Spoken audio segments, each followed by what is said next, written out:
ទី1ហើយដែលនោមដាក់សរងចាំមើលមកវិញទឹកខោកបយបាត់ជើងតូចមែនបាត់ជើងតូចអូតូនខ្ញុំអត់ចេះបាត់ជើងតូច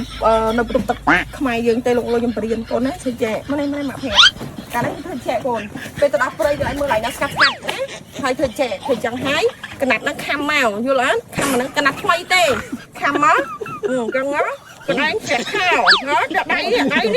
យកចាក់ខោនេះហើយចុះឡើងហើយហ្នឹងណាតែខ្ញុំមិនតែបើតែទៅដូចបុកនេះនោមចឹងកូនតាទឹកប្រេងហើយយកចឹងបើដាក់មកនេះចុះក្នុងព្រៃខ្ញុំមានទេនៅការត្រេនណាមានទឹកចូលហុកគេមើលឃើញទេអត់មកឲ្យពូទៅទេតាចូលហើយលើកទី1ហើយដែលនោមដាក់សរងនោមប្រើសរងបាំងសរងចាំមើលមកវិញទឹកខោកបយ